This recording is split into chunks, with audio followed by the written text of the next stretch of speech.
UPN Narrator News has partnered with Adidas to bring you custom clothing for all occasions. The material is amazing and they have fits for all body sizes. People hear the phrase coercive control and they imagine a victim, a woman trapped, a partner manipulated, someone who needs saving.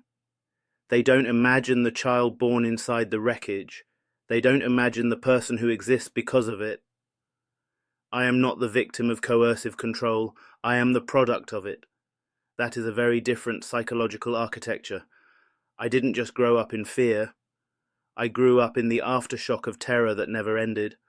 A household where violence wasn't chaos, it was structure. It wasn't unpredictable, it was guaranteed.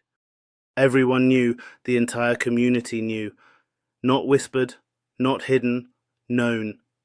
And nobody intervened. People didn't pretend it wasn't happening.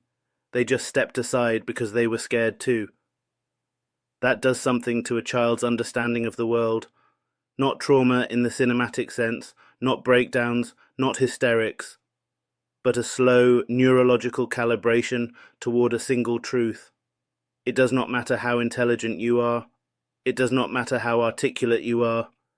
It does not matter how morally right you are.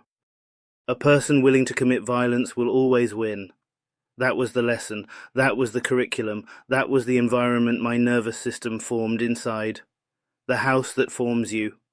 People think abusive homes are loud. They imagine constant screaming, broken furniture, police at the door, dramatic moments.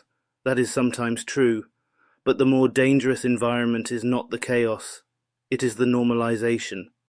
When violence becomes infrastructure, when tension becomes background noise, when fear becomes ordinary, when hypervigilance becomes personality.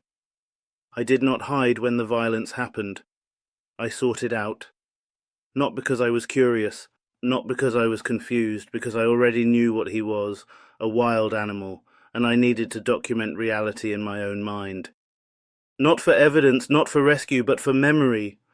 So that when the world tried to soften him later, when people tried to reinterpret him, when time tried to dilute him, I would never be manipulated into forgetting. I watched to make sure every molecule of hatred was justified. That is not something a child should ever need to do. That is not a childhood. That is wartime. Self-identity contamination. Now add another layer. I look like him. More than any of his other children, I resemble him. The face of the threat reflected back at me every time I catch my own reflection. People talk about body image like it is vanity. This is not vanity. This is identity contamination.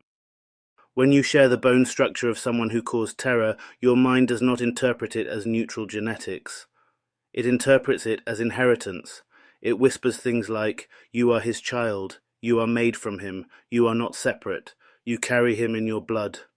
And eventually the thought stops sounding like a fear and starts sounding like a verdict. I am my father's child.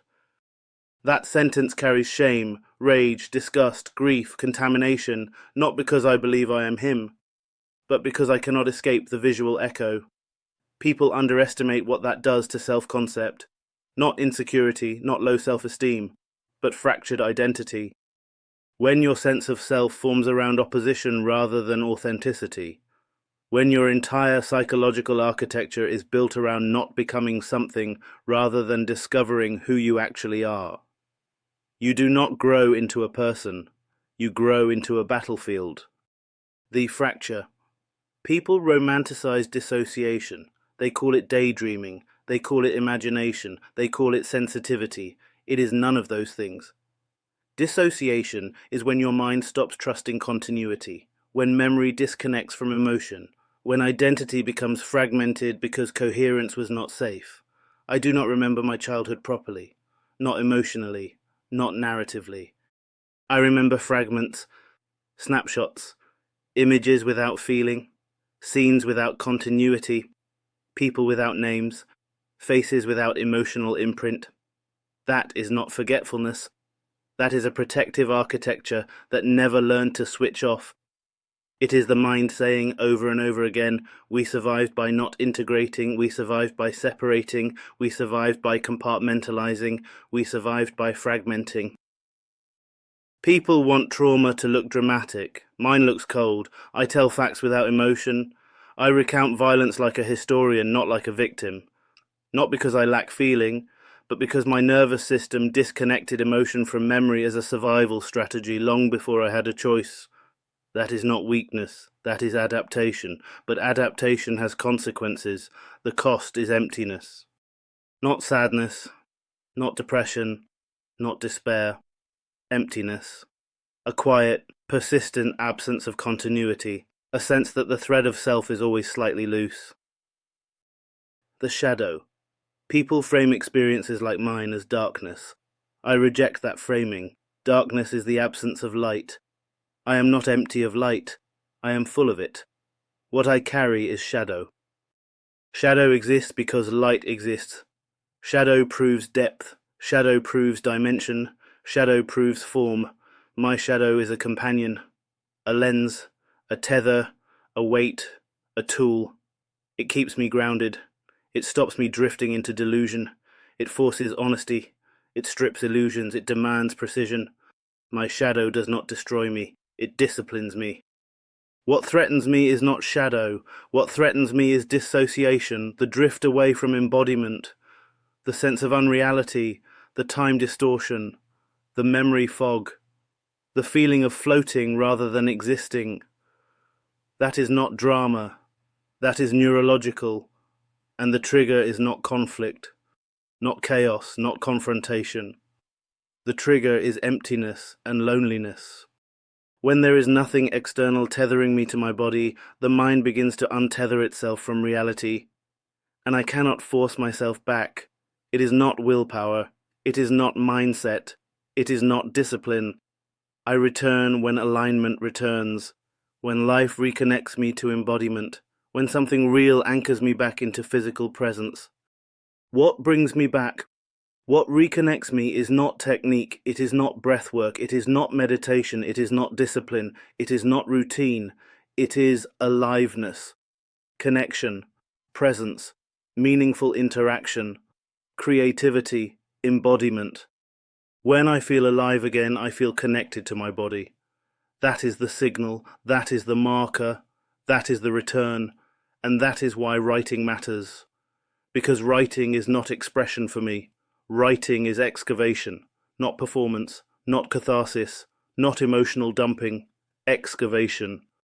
Digging through layers of identity to uncover coherence, constructing meaning, mapping cause and effect, building a narrative where choices exist rather than inevitability.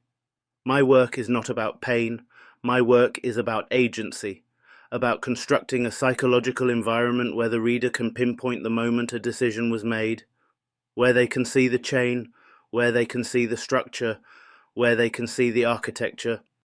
Because I grew up believing there were no choices, only power, only violence, only survival.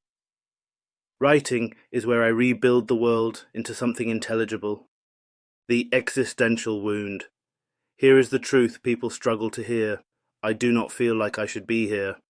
Not in a suicidal way, not in a hopeless way, not in a collapse, but in an existential way. My life is the direct result of my mother's suffering. I exist because of pain, because of coercion, because of violence. That knowledge does something to identity. It introduces a philosophical wound at the root of existence.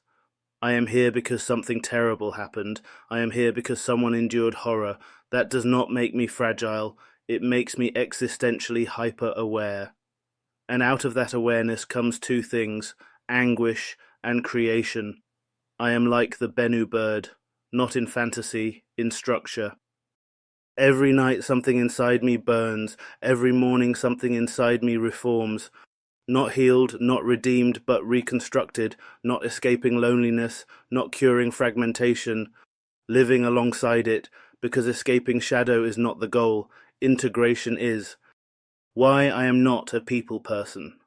People interpret exhaustion as bitterness, they assume withdrawal means misanthropy, they assume boundaries mean coldness. That is projection. The truth is simpler, I am exhausted. Social interaction for me is not conversation, it is performance. Masking, calibration, monitoring, adjusting. performing emotional labor, pretending interest, mirroring energy. It is identity labor. It is costly. And the truth I rarely say aloud is this: I do not care about most people's lives. I do not want to invest emotional energy into stories that do not touch my world. I do not want to perform empathy to be socially acceptable. Not because I am cruel, but because I have a finite amount of emotional energy and I refuse to spend it on social rituals that feel dishonest. I do not fear rejection. I fear losing opportunities. That is the tension. I know networking matters. I know visibility matters. I know connection matters. But every time I mask successfully, I pay with exhaustion. Not emotional guilt, not shame, not confusion, fatigue. Like paying a tax for participation in a social system that was not built for someone with my architecture. What I actually want. People assume withdrawal means isolation. They imagine loneliness. They imagine bleakness. That is not what I want. What I want is not isolation. What I want is autonomy. A day that belongs to me. Cooking breakfast with my children, watching them game, gaming myself without guilt. Walking in the park while they ride their bikes, sunlight, warm air, cakes and snacks. Smiling at strangers without obligation, writing something sharp, reading my own prose and recognizing myself in it. Feeling inspired by my own voice. That is not depression, that is coherence. That is embodiment, that is presence, that is continuity of self. Children, writing, that is my axis. Not fame, not recognition, not validation. Continuity and creation. Legacy fear. My greatest fear is not that I will harm my children. My fear is that I will not push them enough, that I will let their potential dull, that I will fail to challenge them, that I will allow the world to make them smaller than they could be. People with harmful instincts fear what they might do. People with conscientious instincts fear what they might fail to do. That distinction matters. My concern is not control, it is stewardship. But I also refuse to reproduce the environment of pressure and fear I came from. So I stand constantly between two instincts. Protect them. Push them. And I have to design something new because the model I was given was built on terror. That is generational work, not trauma work, architecture work. What coercive control really does. Coercive control does not just harm its direct victim. It reshapes everyone in the environment. It rewires children's understanding of power. It distorts concepts of safety. It fractures identity. It influences attachment. It alters memory architecture. It shapes worldview. It forms beliefs about agency, autonomy, and inevitability. You do not grow up in coercive control. You are engineered by it. Even if you are not the target, even if you are not the victim, even if you are not directly abused, you are shaped by the ecosystem, and the world does not recognize people like me. There is no category. Not survivor, not victim, not perpetrator, not healed, not broken. Just someone living with an architecture built in an environment of fear, trying to build something coherent from the materials available. I am not a cautionary tale. I am not a redemption story. I am not a tragedy. I am a person who exists because of pain and chose not to collapse under it. Not by heroism, not by resilience rhetoric, not by motivational slogans, but by structure, by studying myself, by mapping patterns, by building language, by creating narrative, by writing coherence into the places where fragmentation tried to dominate. I do not reject my shadow. I use it. I do not deny my fracture. I navigate it. I do not pretend my origin was clean. I build meaning anyway. And the truth people may find uncomfortable is this: you can come from horror and still become something deliberate. You can be shaped by violence and still refuse to worship it. You can be fractured and still function with clarity. You can feel existentially haunted and still build something precise. Coercive control tried to define the architecture of my existence. It did not succeed because I learned to excavate, to map, to understand, to rebuild. Not into something softer, not into something more palatable, but into something honest, And that is the only kind of freedom that actually matters. Not right, not left, just real.